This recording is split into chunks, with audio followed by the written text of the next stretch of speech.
be fine. If they get back to this language of let's start it all at once and see what happens, we've never done it before, why not try now? Obviously, you're going to see the type of results that we've seen. But going back to that level of capitulation, we saw the AAII sentiment survey for individual investors. It hit 21% bullish last week, 47% bearish. So that was at an extreme that you normally see about around inflection points. You saw the put call ratio on Monday at 1.26.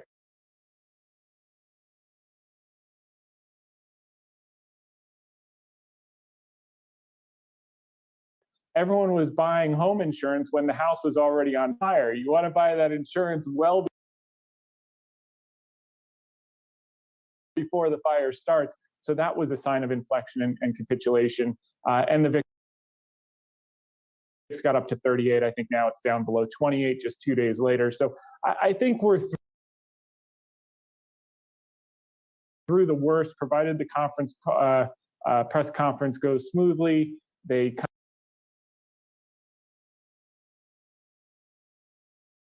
kind of ease off on that quantitative tightening talk and timeline. The market is really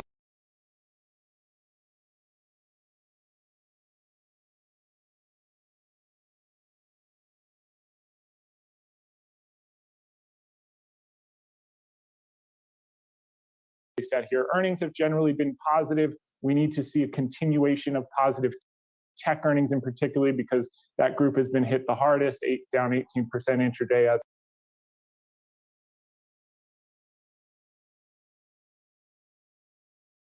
of Monday. We saw it with IBM crushing the top line and following through the next day.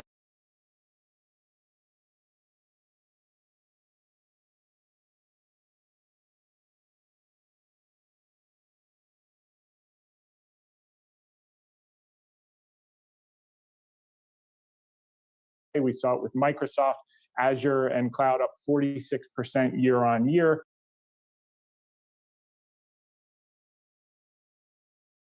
And then the key thing was the good guidance in the earnings call. So we got follow through on that today.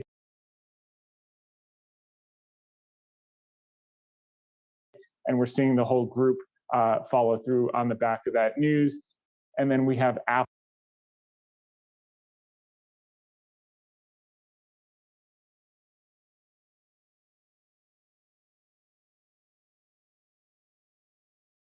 Tomorrow, which is going to play a critical role, kind of the trifecta in proving out that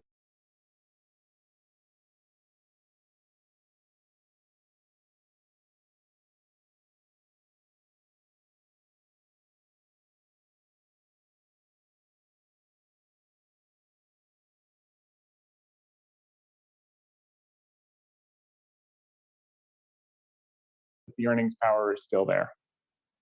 All right, we will have to leave it there. Tom Hayes, Great Hill.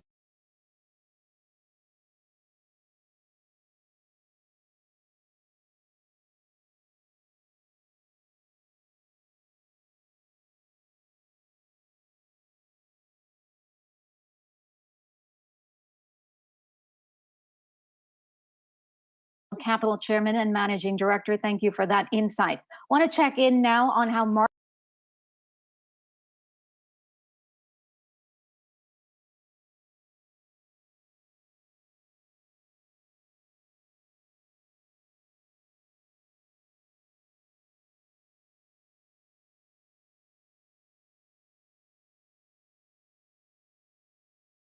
markets are reacting to the Fed decision. The major benchmarks have been up all session long. Here with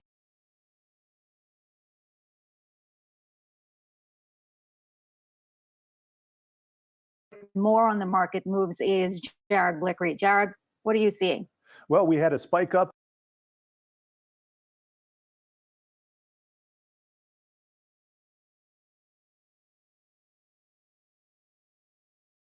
and then a little bit of a spike down in the S&P 500, but you can still see maintaining gains of over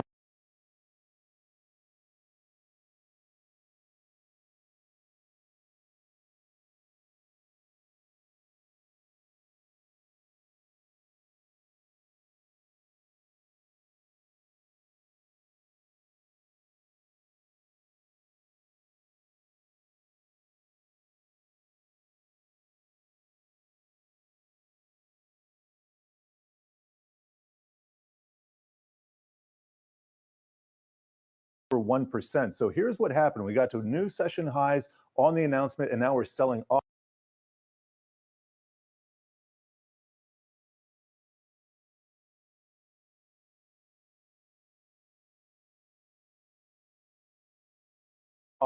But in the context of the prior 5 days move here, look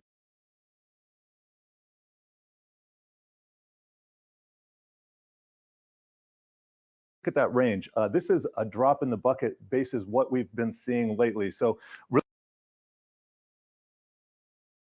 really, we're going to see the fireworks probably in a few minutes when Powell takes the lectern. Now, also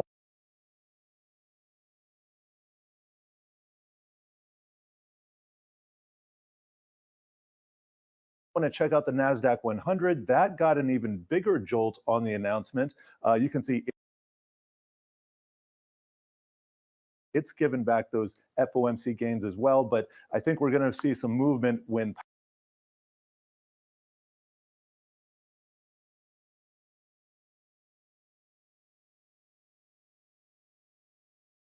Powell answers questions about the balance sheet. And I agree with Tom Hayes.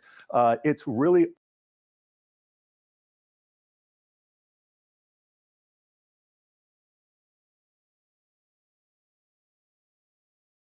all about the balance sheet roll-off. If we remember 2018, when the Fed was hiking 4 times,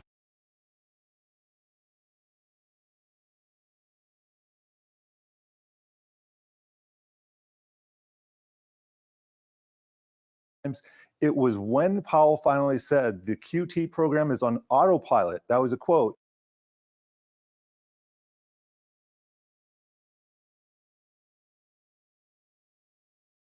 That the markets really tanked. The markets like that flow. So this is where Powell has that wiggle room.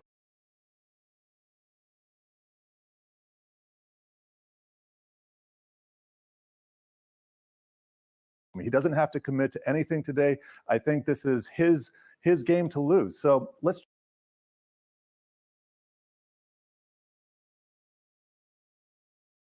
check out the 5-year. You can see that's up about 2 basis points after spiking up. It's now back.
Here, that Chairman Powell said something like, 2, 3, maybe even 4 meetings to sort through those details. So I'd say it's a discussion they're going to continue having.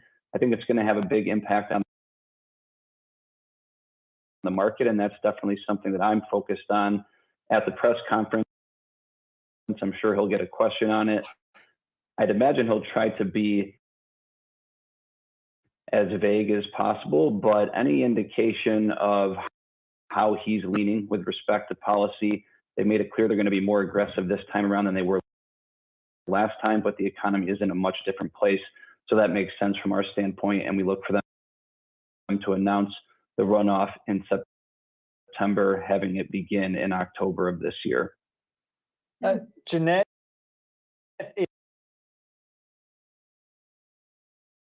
if Zach is correct and the runoff begins in October,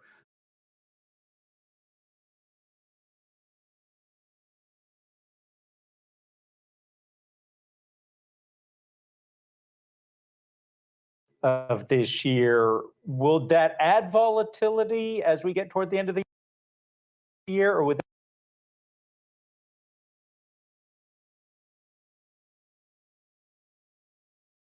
that be a stabilizing situation? I think probably it adds some volatility, if only because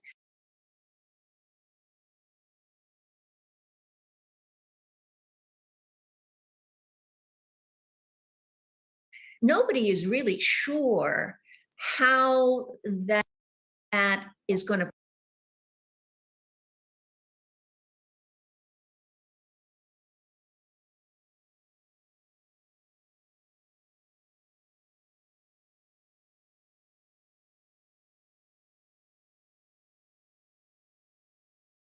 play out, and how's it going to be executed, and what is really going to be the fundamental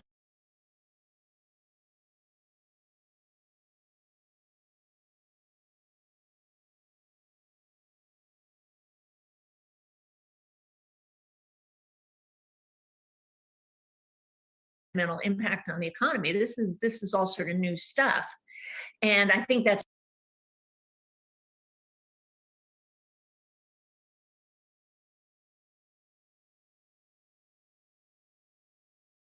why in the previous time, in 2018, when they talked about it,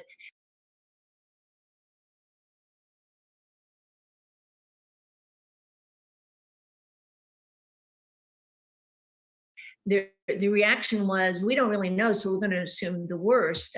They may do this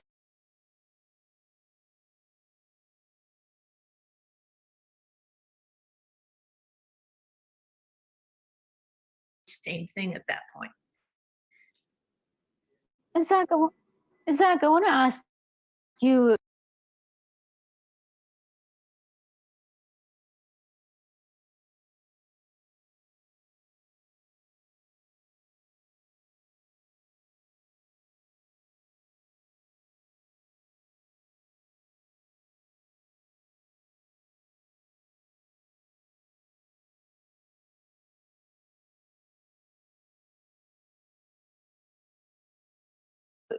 what data points do you think that Fed is looking most closely at this point?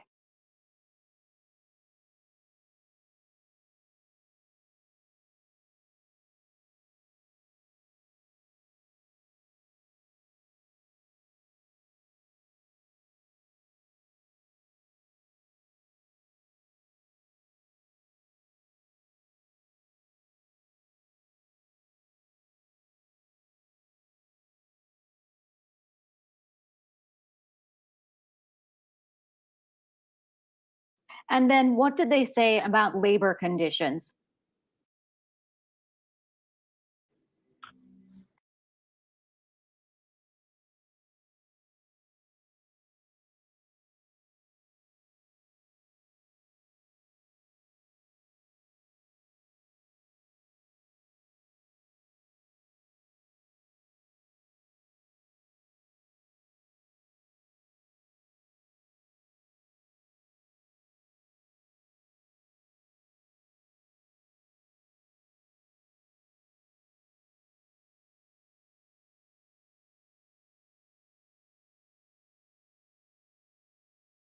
Well, I was going to say, I think they're really focused on the labor market, and their tone has changed.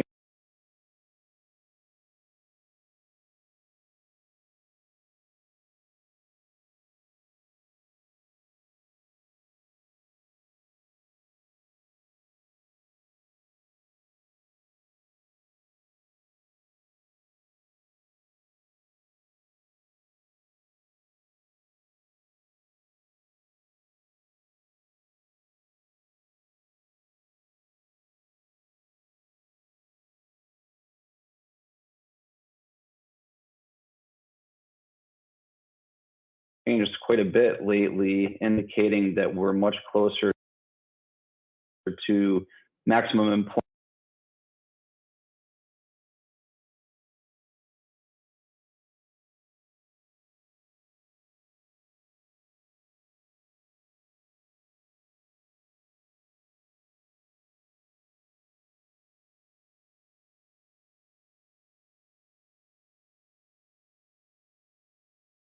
employment over the past couple of months than they had been indicating. And of course, we've made substantial further progress on the labor market front. So we're looking at a broader array of indicators. It's going to be interesting over the next couple of months, seeing how Omicron has impacted the labor market.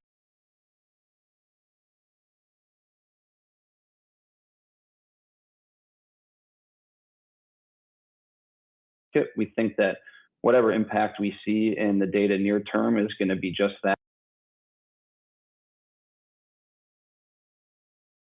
a near-term implication, and doesn't really change our outlook for the labor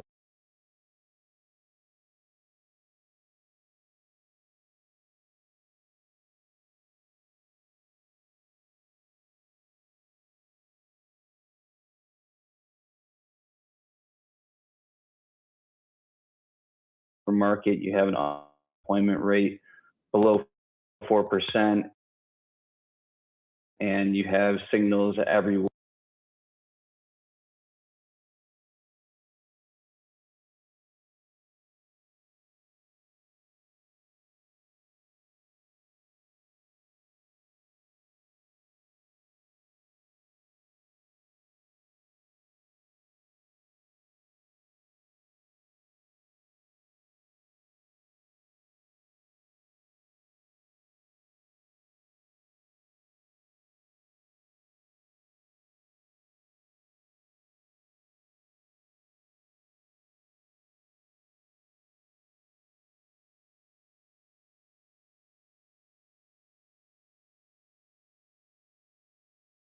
(6 months) to reach 3.9% in December.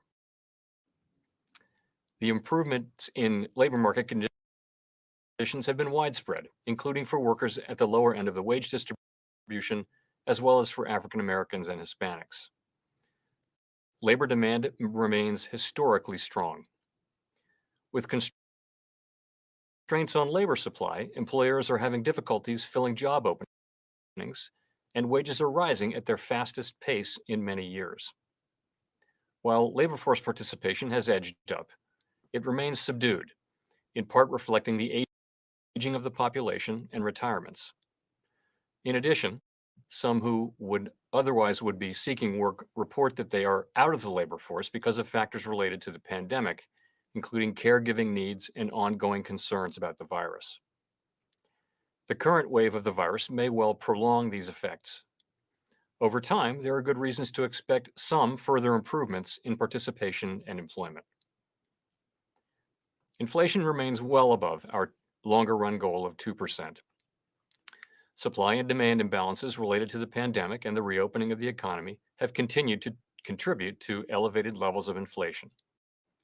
In particular, bottlenecks and supply constraints are limiting how quickly production can respond to higher demand in the near term. These problems have been larger and longer lasting than anticipated, exacerbated by waves of the virus. While the drivers of higher inflation have been predominantly connected to the dislocations caused by the pandemic, price increases have now spread to a broader range of goods and services. Wages have also risen briskly, and we are attentive to the risks that persistent real wage growth in excess of productivity could put upward pressure on inflation. Like most forecasters, we continue to expect inflation to decline over the course of the year. We understand that high inflation imposes significant hardship, especially on those least able to meet the higher costs of essentials like food, housing, and transportation. In addition, we believe that the best thing we can do to support continued labor market gains is to promote a long expansion, and that will require price stability. We're committed to our price stability goal. We will use our tools both to support the economy and a strong labor market and to prevent higher inflation from becoming entrenched. And we'll be watching carefully to see whether the economy is evolving in line with expectations. The Fed's monetary policy actions have been guided by our mandate to promote maximum employment and stable prices for the American people. As I noted, the committee left the target range for the federal funds rate unchanged and reaffirmed our plan, announced in December, to end asset purchases in early March. In light of the remarkable progress we've seen in the labor market and inflation that is well above our 2% longer run goal, the economy no longer needs sustained high levels of monetary policy support. That is why we are phasing out our asset purchases and why we expect it will soon be appropriate to raise the target range for the federal funds rate. Of course, the economic outlook remains highly uncertain. Making appropriate monetary policy in this environment requires humility, recognizing that the economy evolves in unexpected ways. We'll need to be nimble so that we can respond to the full range of plausible outcomes. With this in mind, we will remain attentive to risks, including the risk that high inflation is more persistent than expected, and are prepared to respond as appropriate to achieve our goals. To provide greater clarity about our approach for reducing the size of the Federal Reserve's balance sheet, today the committee issued a set of principles that will provide a foundation for our future decisions. These high-level principles clarify that the federal funds rate is our primary means of adjusting monetary policy, and that reducing our balance sheet will occur after the process of raising interest rates has begun. Reductions will occur over time in a predictable manner, primarily through adjustments to reinvestments so that securities roll off our balance sheet.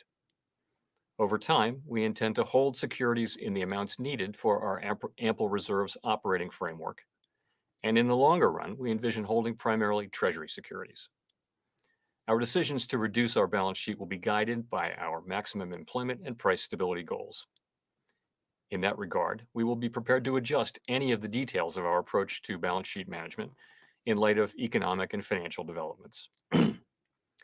The committee has not made decisions regarding the specific timing, pace, or other details of shrinking the balance sheet, and we will discuss these matters in upcoming meetings and provide additional information at the appropriate time. To conclude, we understand that our actions affect communities, families, and businesses across the country. Everything we do is in service to our public mission. We at the Federal Reserve will do everything we can to achieve our maximum employment and price stability goals. Thank you. I look forward to your questions. Thank you. For the first question, we'll go to Chris Rugaber at the Associated Press. Thanks, Michelle, and thank you, Chair Powell. So it's expected that the Fed will hike rates perhaps every other meeting, but certainly in the past, the Fed has hiked at every meeting. So I just wanted to ask, are rate hikes at consecutive meetings on the table this year? Is every meeting a live meeting? And on that note, would the Fed consider front-loading some of its rate hikes, even if it doesn't raise every meeting? Thank you. Thanks. So as I referred to in my opening statement, it is not possible to predict with much confidence exactly what path for our policy rate is going to prove appropriate. And so at this time, we haven't made any decisions about the path of policy. And I stress again that we'll be humble and nimble. We're going to have to navigate cross currents and actually two-sided risks now. And I'll say also that we're going to be guided by the data. In fact, what I'll say is that we're going to be led by the incoming data and the evolving outlook. We'll try to communicate as clearly as possible, moving steadily and transparently.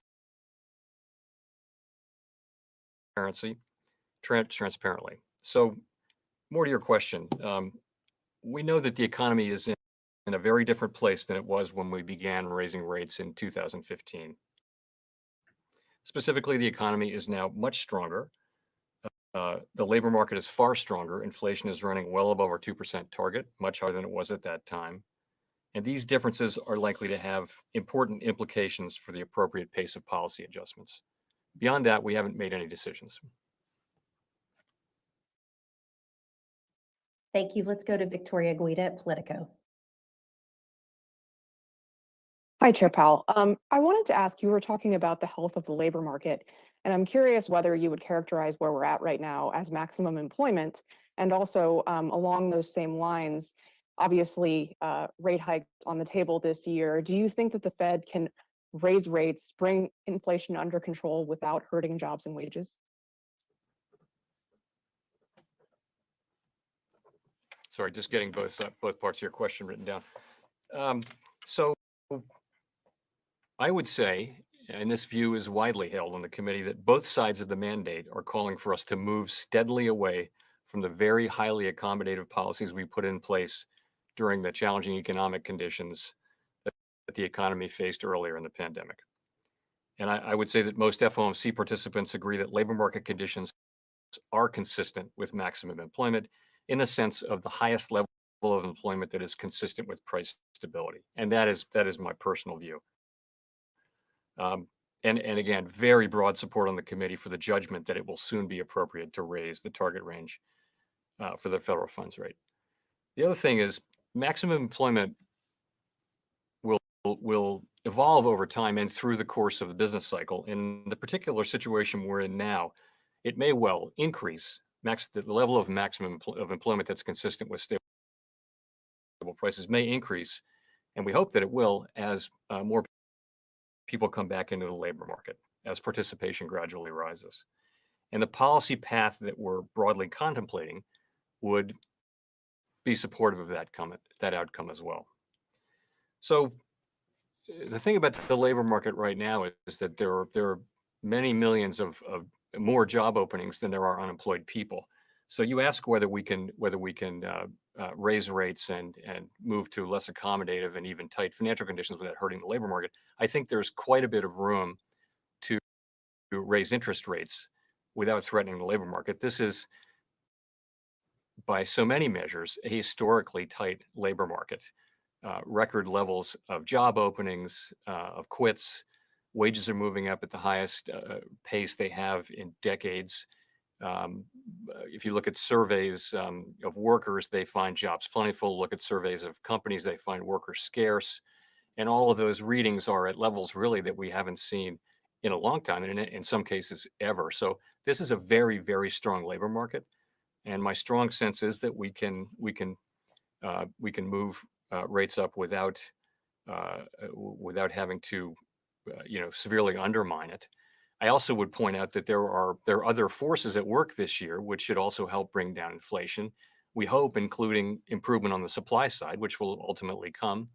The timing and pace of that are uncertain. And also fiscal policy is going to be less supportive of growth this year, not of the level of economic activity, but the fiscal impulse to growth will be significantly lower. So there are multiple forces which should be working over the course of the year for inflation to come down. We do realize that the timing and pace of that are highly uncertain, and that inflation has persisted longer than we thought.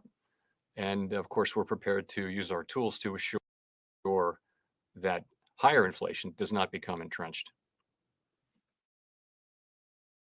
Thank you. Let's go to Nick Timrose at the Wall Street Journal.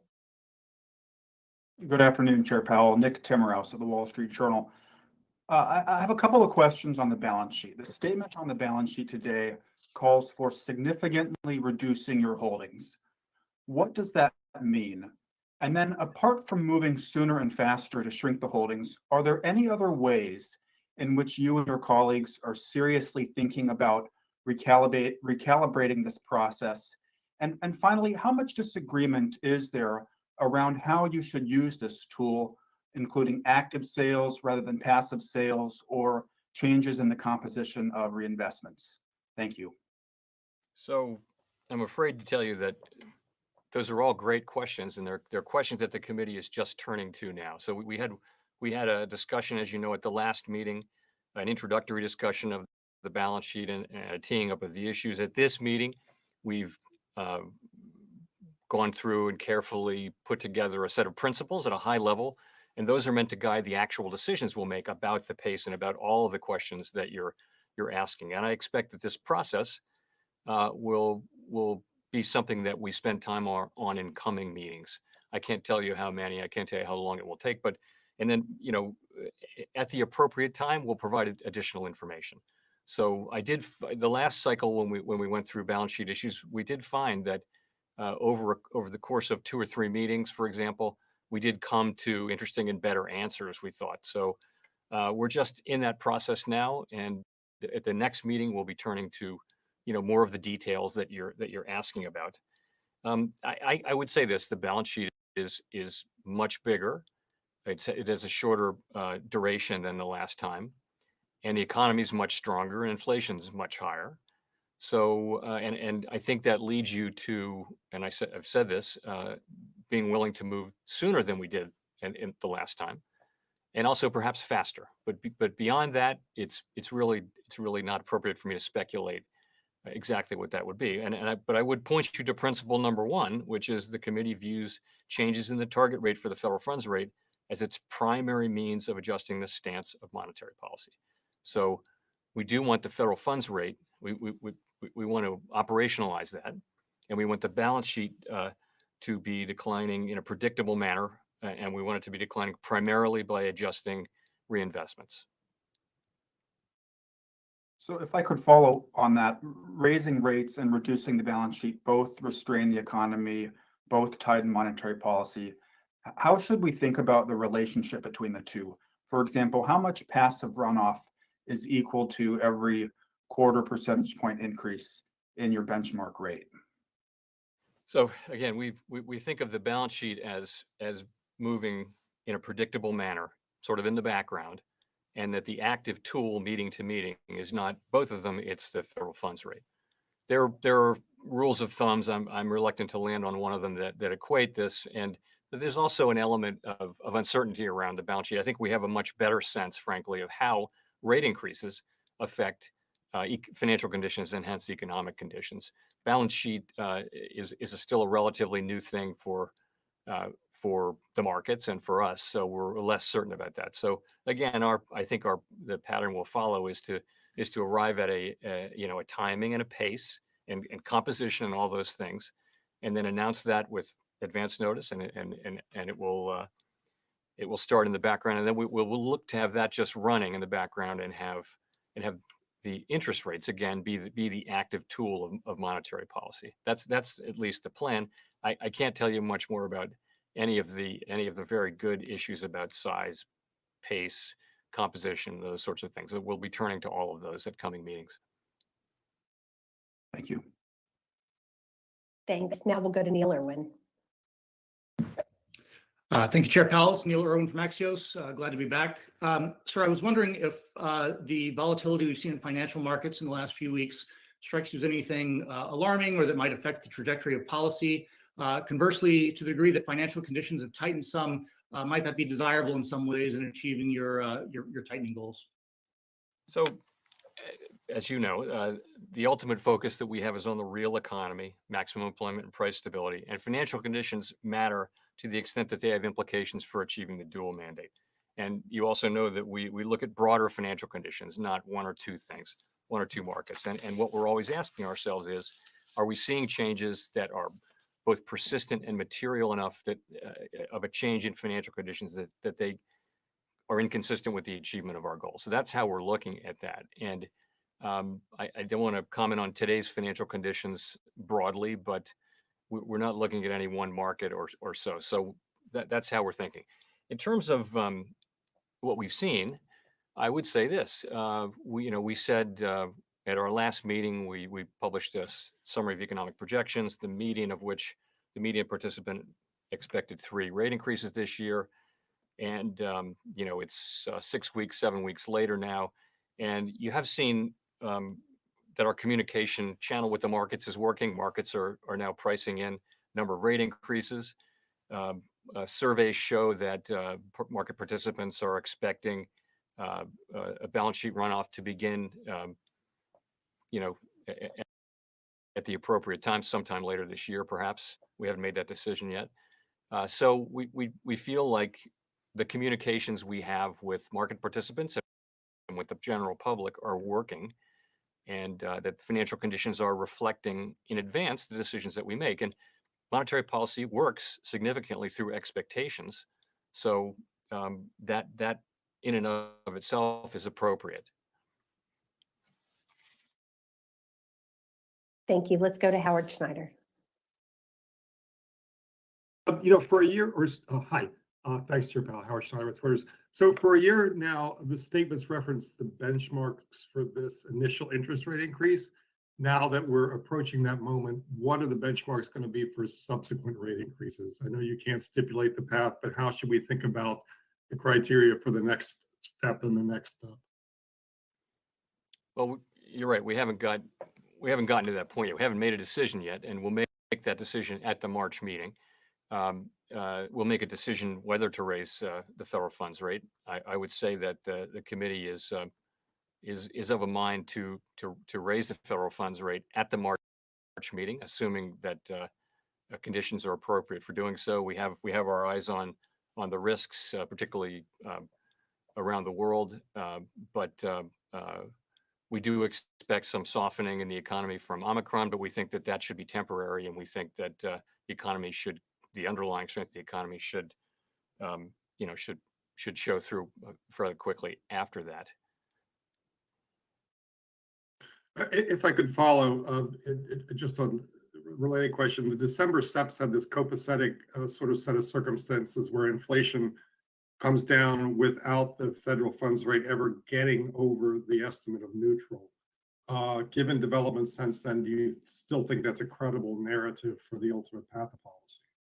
The path is highly uncertain, and that we're committed to using our tools to make sure that high inflation that we're seeing does not become entrenched. So a number of factors would be, it's not just monetary policy. A number of factors are supporting a decline in inflation, as I mentioned. Fiscal policy will providing significantly less of an impulse to growth. We do expect this year, although we do expect now that it will come slower than we had expected and hoped, that there will be relief on the supply side. So that too should lower these supply side barriers, which are a big part of the story why inflation is high. In addition, monetary policy will be becoming significantly less accommodative. So the question is, we'll be asking this question all year long, and that will be, are things turning out as we expect? There's a case that for whatever reason, the economy slows more and inflation slows more than expected. We'll react to that. If instead we see inflation at a higher level or a more persistent level, then we'll react to that. And again, we're well aware that this is a different economy than existed during the last tightening cycle, and our policy is going to reflect those differences. Thank you. Thank you. Let's go to Gina Smialek.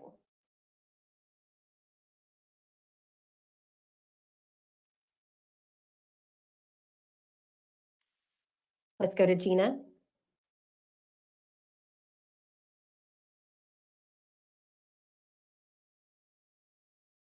Okay, let's go to Steve Leisman.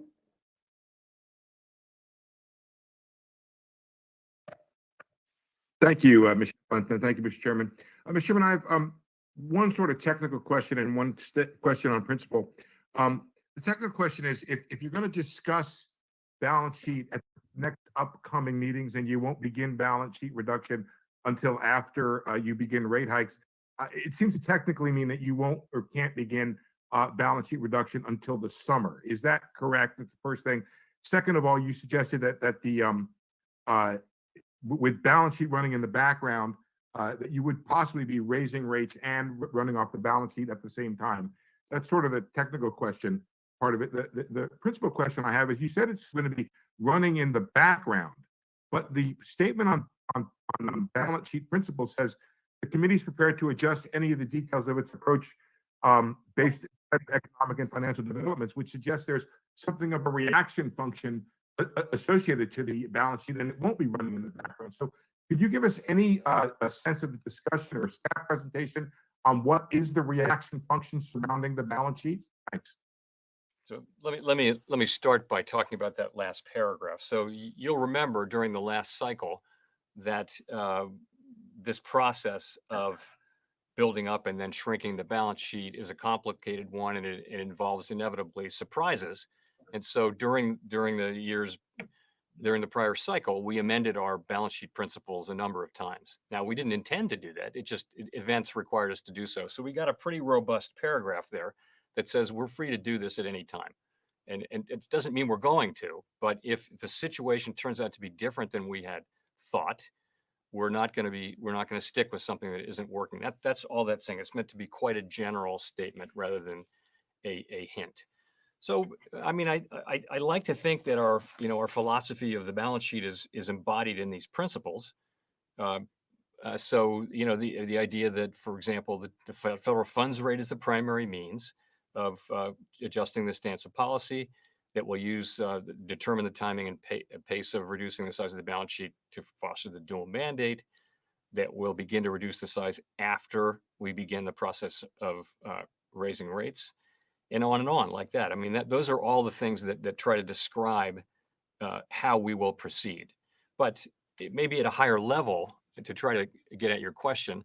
Asset purchases were enormously important at the beginning of the recovery in terms of restoring market function, as they were right after in the critical phase of the global financial crisis. And then after, they were a macroeconomic tool to support demand. And now the economy no longer needs this highly accommodative policy that we put in place. So it's time to stop asset purchases first, and then at the appropriate time, start to shrink the balance sheet. Now, the balance sheet is substantially larger than it needs to be. We have identified the end state as in amounts needed to implement monetary policy efficiently, effectively in the ample reserves regime. So there's a substantial amount of shrinkage in the balance sheet to be done. That's going to take some time. We want that process to be orderly and predictable. And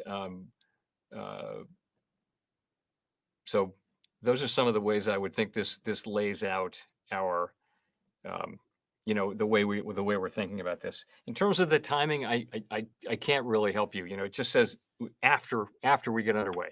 So I would say we're going to have another discussion at the next meeting.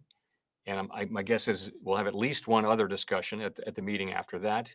And, we'll tell you as we make progress, and we'll start the process of allowing runoff and shrinking the balance sheet at what we find to be the appropriate time. I wish I could say more, but honestly, we haven't made those decisions, and we actually haven't even really had the important discussions on a lot of the details that we will have at coming meetings. Thank you. Let's go to Craig Torres. Chair Powell. Chair Powell, good afternoon, Michelle and Chair Powell. Craig Torres from Bloomberg. Chair Powell, at the beginning of the conversation, you said risks are two-sided. And I'm wondering if you can elaborate on what are the risks to the elusive soft landing. Is Fed policy a risk, over tightening, or what are the risks? And then second, Chair Powell, I have a quick administrative question. Robert Kaplan's disclosure of his securities transactions, in a couple months, Chair Powell, or maybe sooner, you and I will file our tax returns and we'll list transactions and all kinds of things. And next to those transactions, we'll put dates. And Bloomberg asked for the dates of Mr. Kaplan's transactions. The Dallas Fed is not giving us the dates. And I don't see why this is a matter for the Inspector General or anybody else. I mean, why can't he give us the dates? Will you help us get the dates of those transactions? Thanks. So you asked about the risks first. So the one risk is that inflation risks are still to the upside in the views of most FOMC participants, and certainly in my view as well. There's a risk that that the high inflation we're seeing will be prolonged. And there's a risk that it will move even higher. So, and we don't think that's the base case. But you ask what the risks are, and we have to be in a position with our monetary policy to address all of the plausible outcomes, and that calls for us to be in position. We have an expectation about the way the economy is going to be evolved, but we've got to be in a position to address different outcomes, including the one where inflation remains higher. And of course, that is a risk to the expansion. We've been saying that what we need here is another long expansion, which is the kind of thing we saw over the last, which is the record long expansion. We saw labor force participation rise. We saw wages persistently higher for people at the lower end, and there really was no obvious imbalance in the economy that threatened that expansion. It could have gone on for years were it not hit by the pandemic. So we'd love to find a way to get back to that. That's going to require price stability, and that's going to require the Fed to tighten interest rate policy and do our part in getting inflation back down to our 2% goal. So I mentioned two-sided risks. A couple things. One, the COVID is not over, and COVID can continue to evolve. And it's just we have to accept that it's not over, and the risks to it can slow down growth. And that's sort of a downside risk from a growth standpoint. I would point to another risk is just further problems in the supply chains, which could slow down activity. And you see the situation in China as a situation there where that's their no COVID policy may cause more lockdowns, is likely to, and that may play into more problems in supply chains. In addition, there's what's going on in Eastern Europe and things like that. So there's plenty of risk out there, and we can't forget that there are risks on both sides. So that's there. That's what I would say. I know you've been all over this issue with my colleagues, Craig, on the issue of information. We don't have that information at the board, and I asked the Inspector General to do an investigation, and that is out of my hands. I am playing no role in it. I seek to play no role in it, and I can't help you here today on this issue, and I'm sorry I can't. Okay. Thank you. We'll go to Gina now. Thanks for taking our questions, Chair Powell, and sorry for my tech issues. I wonder if you could tell us a little bit about where your thinking on inflation stands today. The last time we saw an SEP back in September, we saw that you and your colleagues were projecting that inflation would sort of sink back down quite close to target by the end of the year. And I wonder if you still think that projection from December is a reasonable one, and if your thinking has changed at all, I wonder how you're thinking about that. And I also wonder if you could talk a little bit about the pathway to getting to that deceleration. Like how do we get from here, 7% CPI, to where you expect to be at the end of the year? So I'd say, since the December meeting, I would say that the inflation situation is about the same, but probably slightly worse. I'd be inclined to raise my own estimate of 2022 core PCE inflation. Let's just go with that by a few tenths today. But we're not writing down an SEP at this meeting, but I think it hasn't gotten better. It's probably gotten just a bit worse, and that's been the pattern. So I think if you look at the FOMC participants, there's a range there, and that range has been moving to the right for a year now. And by the way, if you look at other forecasters, essentially all other macro forecasters who do this for a living, you've seen the same pattern. So what do we think about that? Well, I think we wrote down rate increases in the December meetings, each of us individually. And I think to the extent the situation deteriorates further, our policy will have to address that. If it deteriorates meaningfully further, either in the time dimension or in the size of the inflation dimension. So that's how we're thinking about it. As I mentioned, though, I think it's part of this will be that the Fed, moving away from a very highly accommodative policy to a substantially less accommodative policy, and then over time to a policy that's not accommodative in time. I don't know when that will be. Those are the things that we're thinking about. That's part of it. Another part of it is that fiscal policy provided an impulse to growth over the last 2 years. That impulse will be less. In fact, will be negative this year. And so that's another thing. The other one is we will eventually get relief on the supply side, and the ports will be cleared up, and there will be semiconductors and things like that. Now, what we're learning is it's just taking much longer. So I think longer than expected, and that I think does raise the risk that high inflation will be more persistent. I do think we'll come off of the highs that we saw in the early part of this episode in the spring last year, but really the question is going to be what is inflation running at? And so we'll be watching that. And our objective is to get inflation back down to 2%. It's also to provide enough support to keep the labor market healthy.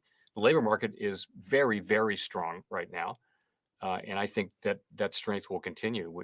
There's really a shortage of workers. We see it particularly among production and non-supervisory workers and people in the lowest quartile. You see very large wage increases. I mentioned some of the other indicators. So I think that's what we're looking at. And we're also, we realize, I think, as everyone does, that this outlook is quite uncertain and that we're going to have to adapt. And we're going to communicate as clearly as we can, but we're going to have to be adaptable and move as appropriate. Great, thank you. Thank you. Let's go to Colby Smith.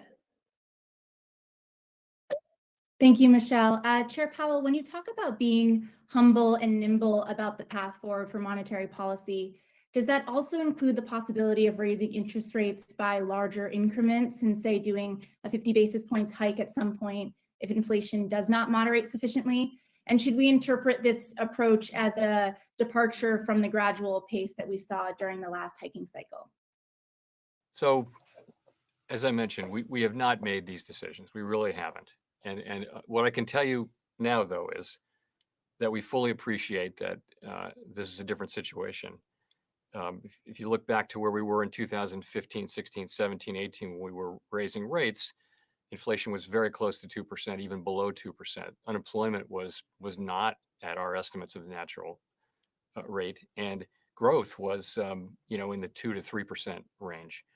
Right now, we have inflation running substantially above 2%, and more persistently than we would like. We have growth even in forecasts, even in the somewhat reduced forecasts for 2022. We still see growth substantially higher than what we estimate to be the potential growth rate. And we see a labor market where, by so many measures, it is historically tight. I think in a way, the least tight aspect of it is looking at the unemployment rate, which is still below our median estimate of maximum employment. If you look at things like quits and job openings, as I mentioned earlier, and wages, you're seeing, and just the ratio of job openings to unemployed, you're seeing a very, very tight labor market. Now, we also know that labor force participation is significantly lower. It's 1.5 percentage points lower than it was in February of 2020. Maybe 1 percentage point of that is retirements. Some part of those retirements are related to COVID rather than just regular retirements. So we think there is a pool of people out there who could come back into the labor force, but it's not happening very quickly, and it may continue to not happen very quickly as long as the pandemic is on. So that's how we think about that. We haven't made, to your specific question, we really have not addressed those questions, and we'll begin to address them as we move into the March meeting and meetings after that.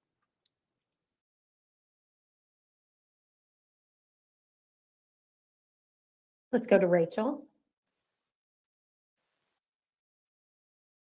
Thank you, Michelle, and thank you, Chair Powell, for taking our questions. I'm wondering if you can talk to us about any metrics that the Fed uses to assess how inflation affects different groups of Americans, especially lower income earners. And are you worried that the Fed underestimates or can't effectively measure the impact of inflation on some of the most vulnerable households? Thank you. So it's more a matter of I think the problem that we're talking about here is really that people are on fixed incomes who are living paycheck to paycheck.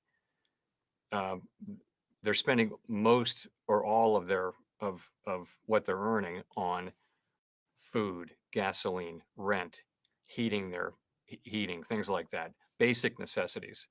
And so inflation right away forces people like that to make very difficult decisions.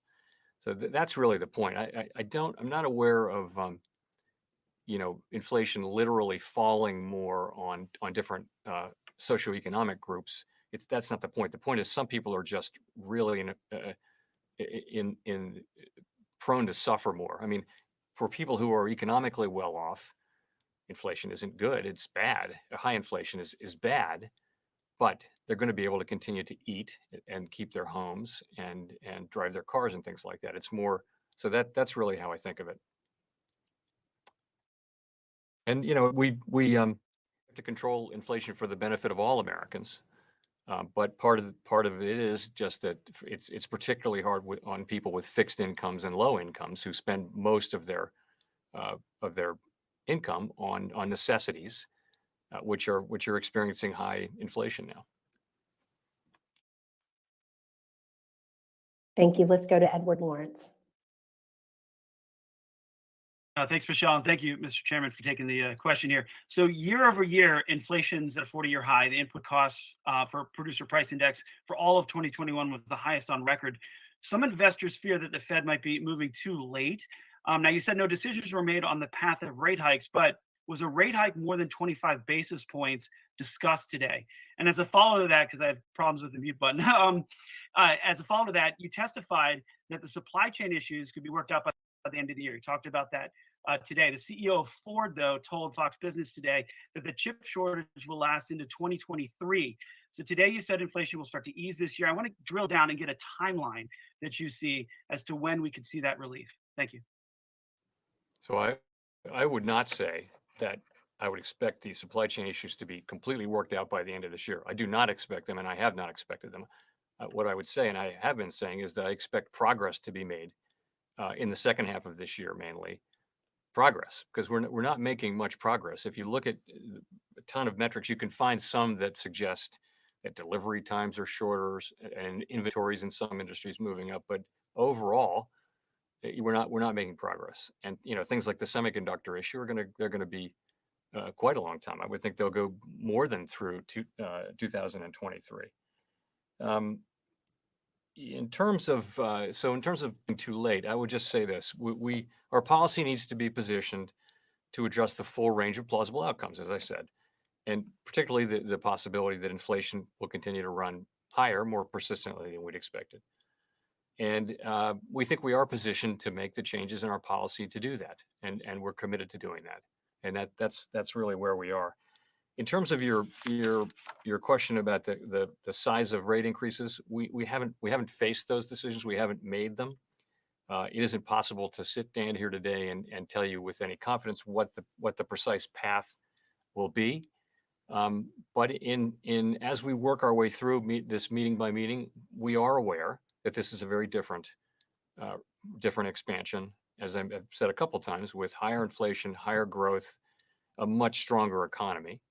And I think those differences are likely to be reflected in the policy that we implement. Thank you. Let's go to Mike McKee. Thank you, Mr. Chairman. I'd like to sort of weave some of the strands of your answers together and ask you, as you start to reverse policy, what your goal is. Are you going to be raising interest rates until you get inflation to 2%? Do you want to go below 2% so that on average you get a 2% inflation rate? And because you said we have to protect the employment part of your mandate, is there some sort of circuit breaker that would stop you from raising interest rates on the employment side? So no, there's nothing in our framework about having inflation run below 2%. So that we would do that, try to achieve that outcome. So the answer to that is no. What we're trying to do is keep inflation expectations well anchored at 2%. That's always the ultimate goal, and we do that in the service of having inflation. We get to that goal by having inflation average 2% over time. And if inflation doesn't average 2% over time, then it's not clear why inflation expectations would be anchored at 2%. So that's the way we think about that.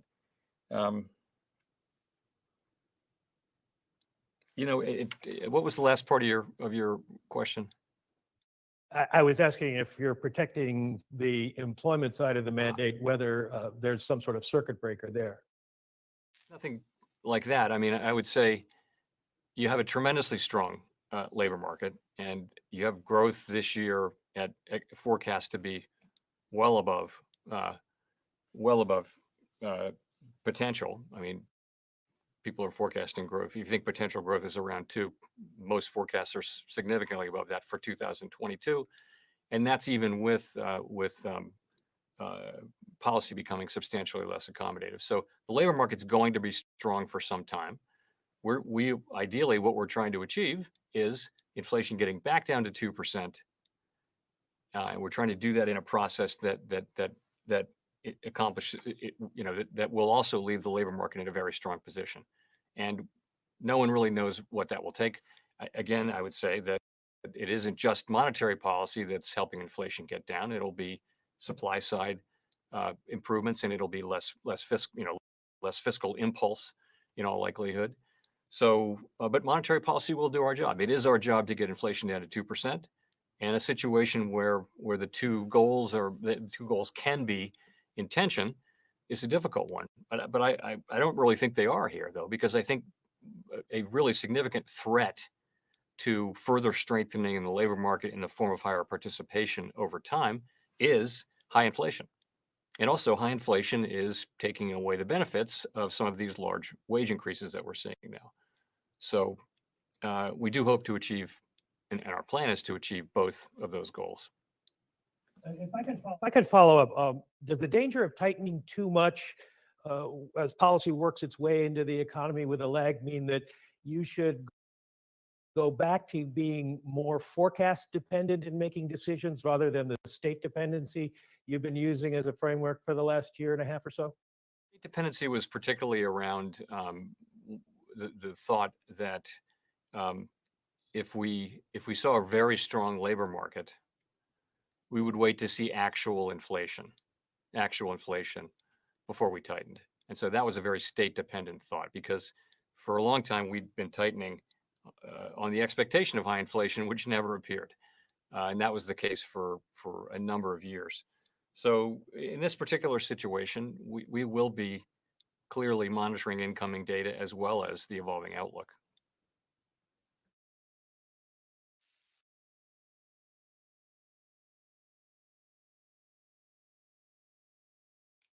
Let's go to Michael Derby. Thank you for taking my question. I want to ask you, with the benefit of hindsight, and I realize, I mean, that is what it is, but do you feel that, monetary policy and fiscal policy maybe did too much to react to the crisis, and that part of the inflation problem that we're having right now is because the government response, collectively was more than what the economy ended up needing? So I think it's too soon to write that history, really. But what I would say is this. If you remember what it felt like at the beginning of the pandemic, literally the global economy shutting down in large part, including our own economy, and people going to their homes for weeks on end in masks, and there are no vaccines, and it could be a really long time to get them, and then you have economic activity drops by a shocking amount in one quarter. So there was a real risk of lasting damage. And I think Congress responded remarkably with the CARES Act, incredibly timely, very powerful. There'll always be flaws in these things, but in real time, it was a remarkable achievement. And we responded, and what we were able to do was, stave off a collapse of the financial system at the beginning and make time for what really needed to happen, which was the income replacement and then the recovery that Congress enabled with the CARES Act. So now that was a lot. And what we did was a lot.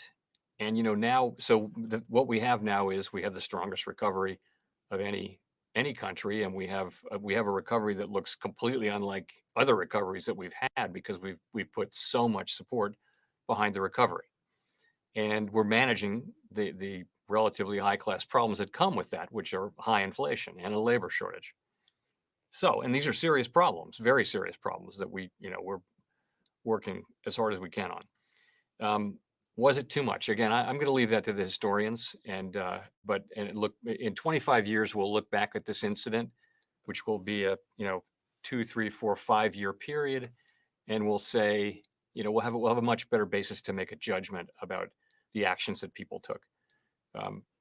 But it was all founded, though, in a very strong reaction to a unique historical event. And I guess I'll have to leave it at that. I hope I'll be around to see how that looks in 25 years. Fair enough. Thank you. Thank you. Let's go to Jean Young. Thanks, Michelle. Chair Powell, some investors are expecting the yield curve could flatten or even invert after rate hikes begin. Would that worry you? And how important is that risk in the Fed's consideration for adjusting policy? So we do monitor the slope of the yield curve, but we don't control the slope of the yield curve. Many factors influence longer term interest rates, but it is something that we watch, and you will know that from when we had this issue a few years ago.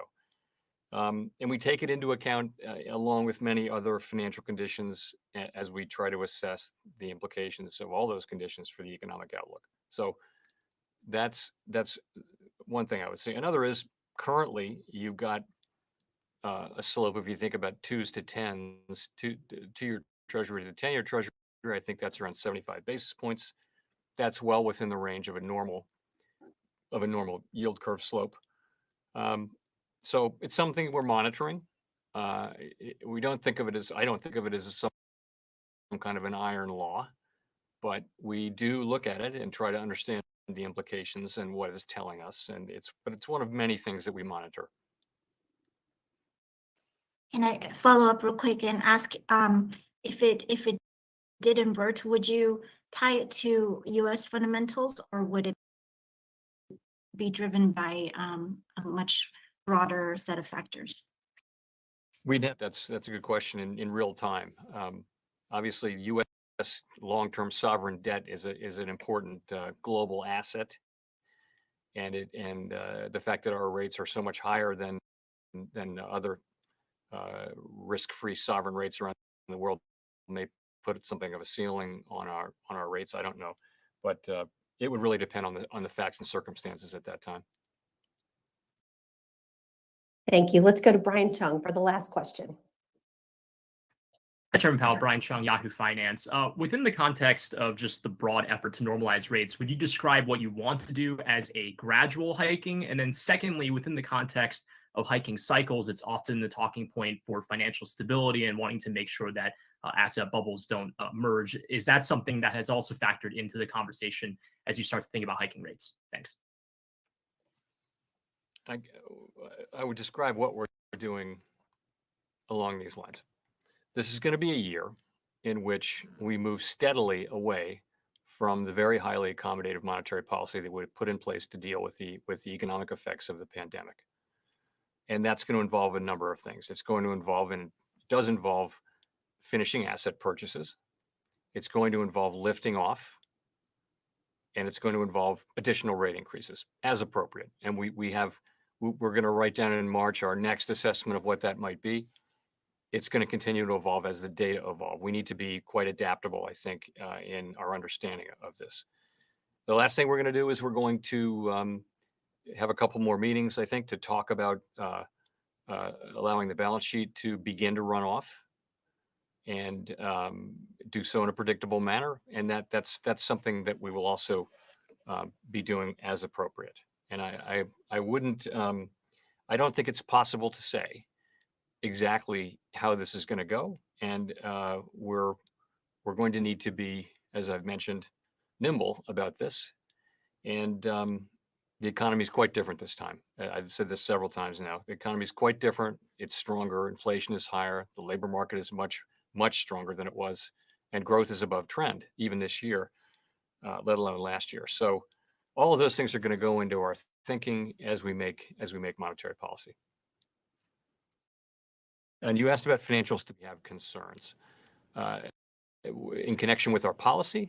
Was that your question? Yeah, within the context of other hiking cycles, it seems like worries about asset bubbles emerging as a result of easy rates has been part of that. I didn't know if that was part of the discussion today. I would just say this. We of course have a financial stability framework.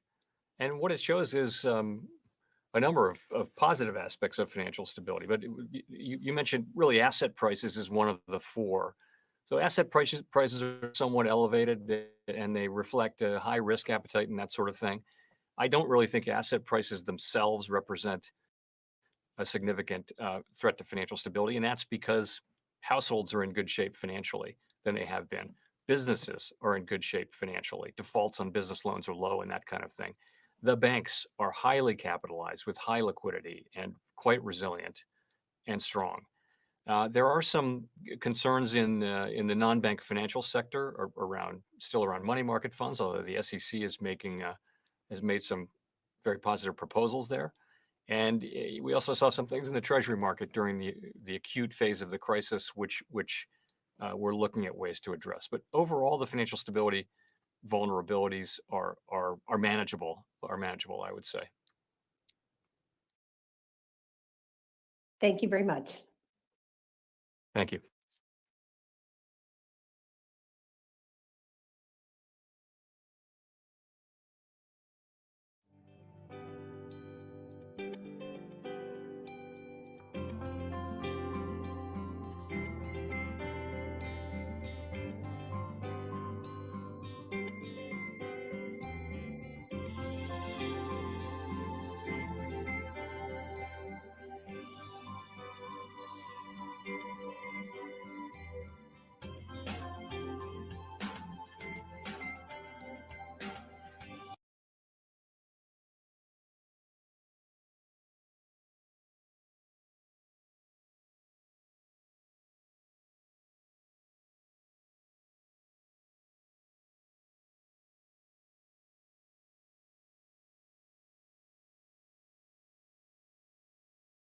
There's power in numbers. 1.2 million people helped.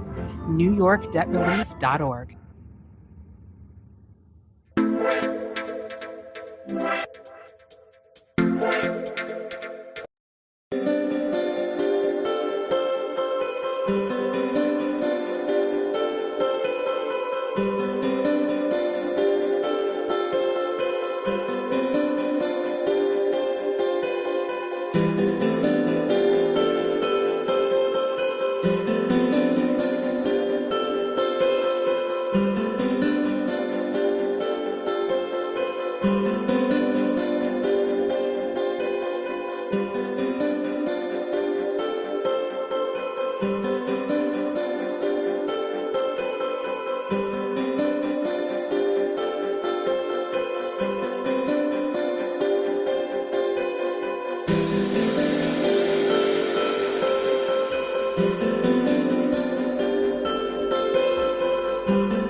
This is the Crypto Factor that interviews some of the most successful people and pioneers in the world, like Andreas Antonopoulos, John McAfee, Roger Ver, and so on. So you can emulate it.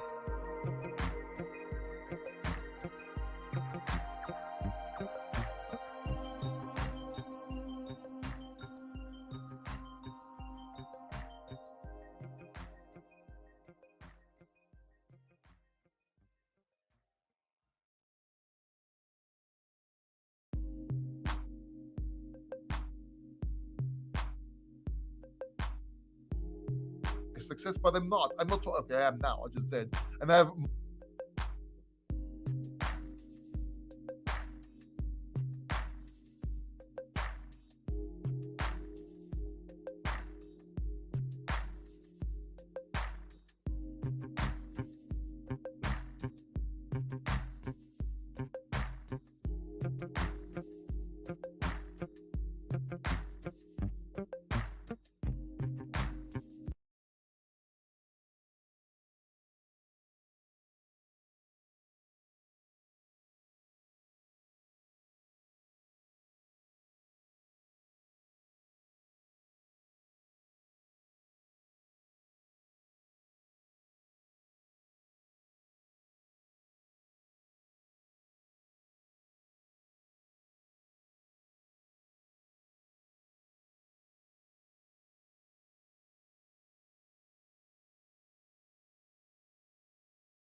Multiple other books, but I don't do that. I have my own project, my crypto project. I don't do.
What I did know was what I was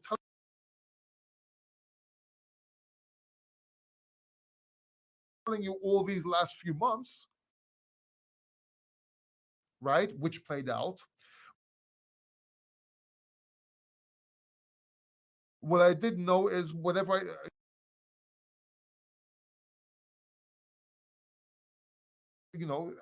go a little bit longer time frames. Whatever I know, I tell you guys. So subscribe to the channel, hit the bell notification button.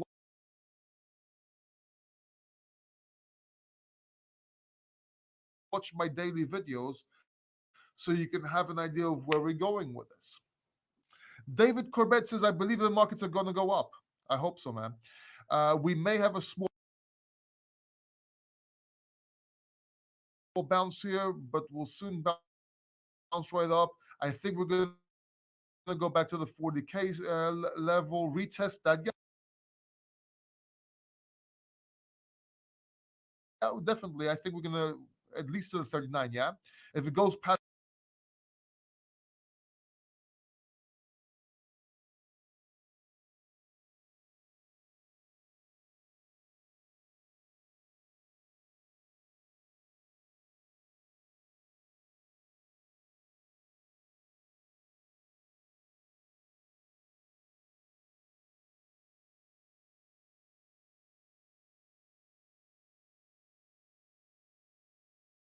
the 40K, we're going to keep on going up, in my opinion.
Analysis with Bitcoin and the markets. He's actually a professional. He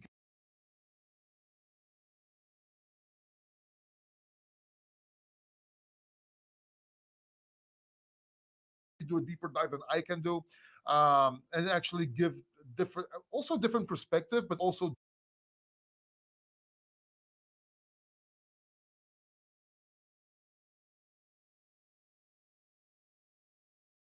different sort of details, if you will, give more details. He couldn't make it, was trying to get him on, couldn't make it. Then I had a little problem with the PC because I had to restart the PC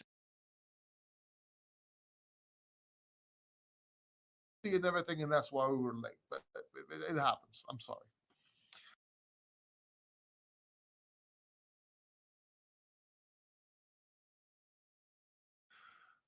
Marcel, when moon.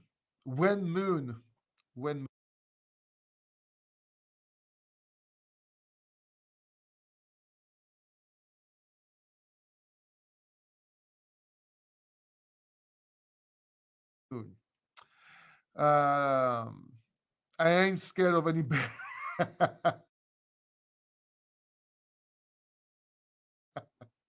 I ain't scared of no bear.